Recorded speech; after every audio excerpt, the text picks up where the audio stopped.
চলছে ত্রয়োদশ জাতীয় সংসদ নির্বাচনের প্রচারণা। ভোটারদের দ্বারে দ্বারে যাচ্ছেন প্রার্থীরা দিচ্ছেন প্রতিশ্রুতি, ভোটাররা জানাচ্ছেন তাদের সমস্যার কথা।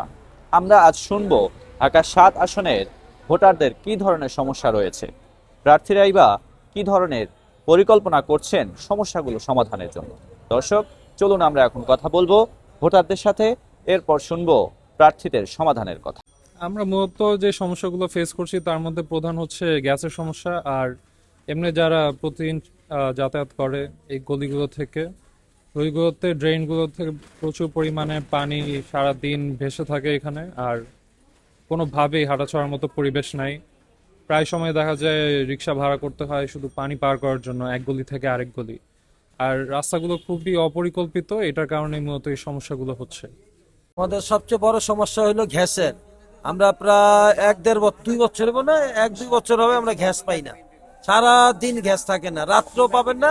হয়তো রাত্রে 3টা বাজে আসবো, আবার 4টা 4:30 বাজে গ্যাস জায়গা। তো এই টাইমে তো আমাদের রান্না সম্ভব না, আমাদের অনেক কষ্ট হয় গ্যাসের জন্য। এখন তো রাস্তা উঁচু হয়েছে, কিন্তু বৃষ্টি আসলে বলা যাবে জলবদ্ধতা কতটুকু আছে কি নাই।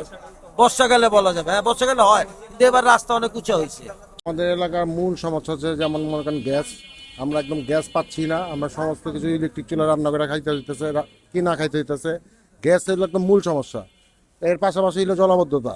আমাদের আব্দুল হাদিরেন এলাকায় আপনার প্রতিদিন তো উঠে, বিশেষ করে শুক্রবার জুম্মার দিন ওই এলাকা পুরো পানি দিয়ে প্লাবিত হয়ে থাকে। অল্টারনেটিভ ছিল এলপি গ্যাস, কারণ এলপি গ্যাসের মাধ্যমে হরিলুট যেভাবে হচ্ছে 1200 টাকা 1300 দামে গ্যাস চলে যাচ্ছে 2400 টাকা দামে।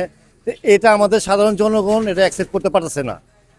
আর রাস্তাঘাটগুলো এমন উঁচু করা হয়েছে, 1.5 থেকে 2 ফিট উঁচু করা হয়েছে, এবং আমাদের আশেপাশে বাড়িগুলো ড্রেনেজ দিয়ে পানি সব যাচ্ছে বাড়ির ভিতরে। তো বাড়ির পানি আসে রাস্তায়, কিন্তু আমাদের বাড়ির পানি আসে বাড়ির ভিতরে। বর্ষাকালে জলবদ্ধতা, বৃষ্টি এলে পানি উঠে, মুড়ির মধ্যে জামটাম হয়ে যায়, দোকানেও পানি উঠে পড়ে। কি আমরা আগে নির্বাচিত হই, সরকার যদি গঠন করতে পারি, এটা জাতীয় সমস্যা। আমার কর্মসূচি হবে 100 দিনের ভিতরে এই সমস্যাটা সমাধান করার জন্য আমি এটা নিয়ে উদ্যোগ করব। এটা আমরা যখন সরকার গঠন করব, জাতীয় সমস্যা তো সংসদে আমি এটা উত্থাপন করব, কিভাবে সমাধান করা যায়, বাজেট আনতে হবে। আমার কথা কাজে মিল আছে। বিগত দিনে আমি জনগণের পাশে ছিলাম। মসজিদ, মাদ্রাসা, মানুষের দুঃখ কষ্ট, কর্মীদের এই কথাগুলো প্রচার হয়েছে। প্রচার হওয়াতে জনগণ আমাকে মনোযোগ দিচ্ছে যে সেই বেস্ট ক্যান্ডিডেট। আমি এলাকার জনগণকে প্রতিশ্রুতি দিতে চাই, গ্যাস, তারপর পয় নিষ্কাশন, যানজট, সন্ত্রাসমুক্ত, চাঁদামুক্ত, এগুলো আমরা নির্মূল করব, চাঁদামুক্ত, সন্ত্রাসমুক্ত। আর যে কাজগুলি আছে এটা পরিপূর্ণ করতে পারবো ইনশাল্লাহ, আমার বিশ্বাস।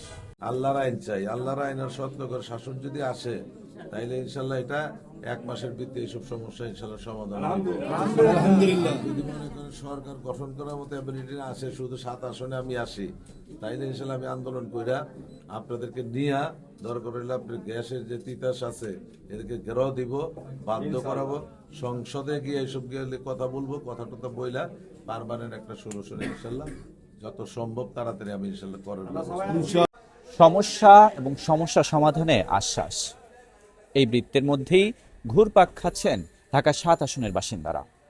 বিশ্লেষকরা বলছেন, অপরিকল্পিত নগরায়নের ফলে ঢাকা তথা পুরান ঢাকা সম্পূর্ণ বাসের অযোগ্য নগরীতে পরিণত হচ্ছে।